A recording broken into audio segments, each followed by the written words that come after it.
Hey everyone, welcome back. In today's video, I'm going to show you how to download and install Calibre on your Windows in a very simple way.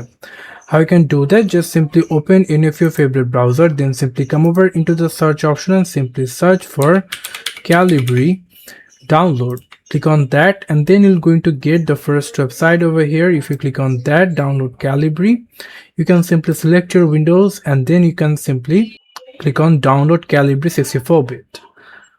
After that, there will be a download option. Click on the download. It's about 213 MB, so it will take some seconds to complete. For that, you have to keep your patience.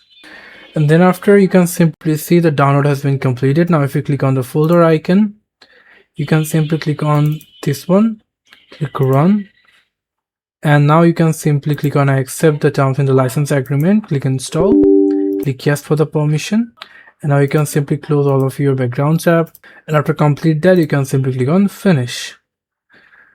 So you can simply see the Calibre is rightly opened in our computer. You can simply select eBook, next, finish.